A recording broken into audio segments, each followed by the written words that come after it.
I'll be getting my second dose. See you later.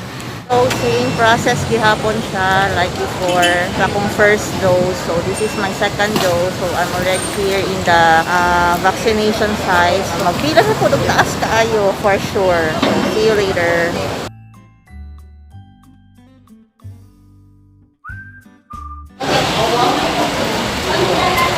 Sis, mag-anay po ko ha.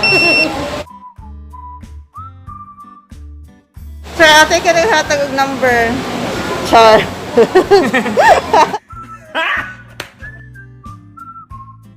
Kainit ay pasa. Video? Nakuha ba yan yung YouTube no? Ay, ito.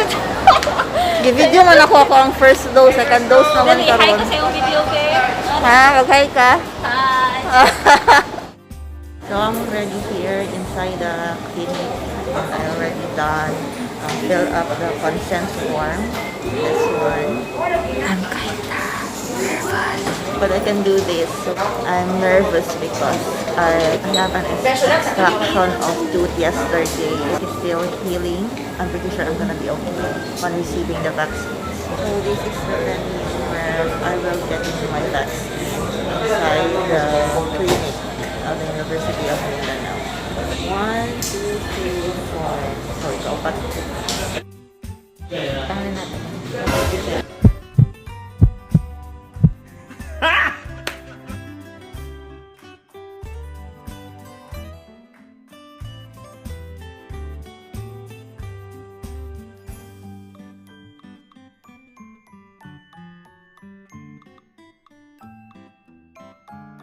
So it's been 10 minutes since I got my vaccine, and the effect as of now is will gihapon ang part injection part. So I will update you guys later.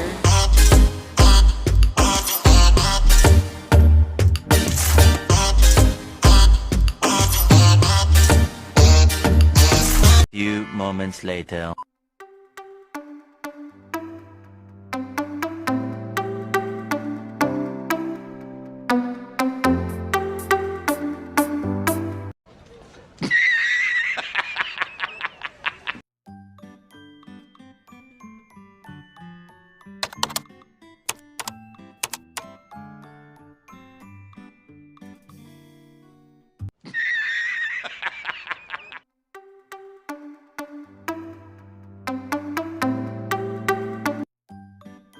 So we're here at teacup time. Dilibre ni Kat. Thank you, Kat. Babay-babay ba ako? Thank you, Kat. Pag-hi mo po. Hi. Okay. A few minutes later. Balutin mo ako sa liwa ng iyong pagmamahal. Yak! Gilibre na ganyan, nagbalot pag yun. Sige, go. Sige, explain mo ko galingon, i-defend. Uy, daghan kayo mga wala kapaon karon. So, kagibalot na lang ni mo. Uy, hatagin na sila karon. Ha? Hatagin na po sila. Para sa ilasa nila yung Para sa ilan na. Oras ko agad.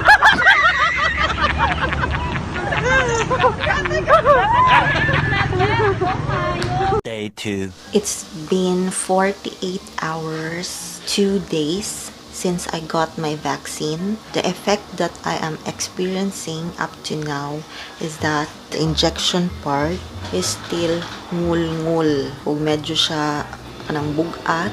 Yesterday and up to this morning, medyo kanang masakit ako ang ulo diri na side.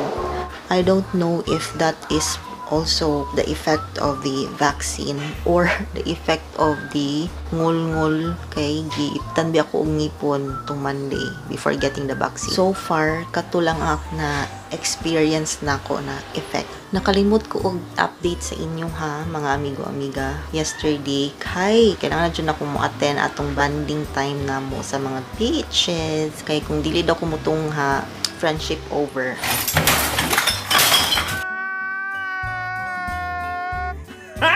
So nilaag gihapon ko masking bago ra ko nagpabakuna, kay bawal po magpainit-init kay bago ra ko giibtan og ngipon, halala ag gihapon ang inyong amiga.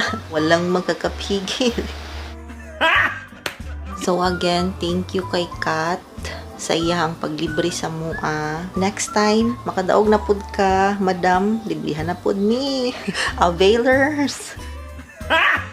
As you can see, wala na ko nagpila og taas kay na ako'y kaila nga nag-volunteer.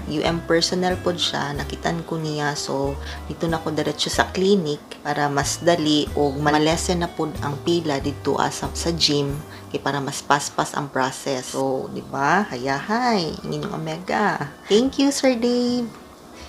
You're the best. Nagpa-shout out di ay si Sir Dave sa iyang boss na si Sir J. Francisco, AVP sa clinic sa University of Mindanao. Hi, Sir J. Boss? Mag-boss na pud ko. Thank you, sir. So, that's it, mga amigo-amiga. Ipakita lang ako sa inyo nga ang second dose, which I promised from the first part of my journey to vaccination. Ipakita na ako ang second dose. And then, naglaag-laag, nag-bonding time with the BITCHES. See you soon. Just wanna have memories. Oh my God! Wow! Memories. So for those of you who haven't yet subscribed to my YouTube channel, please do subscribe and hit that notification bell so that you will be notified for my future videos. You can like and comment as well, okay? Stay safe, everyone. See you on my next video. Bye.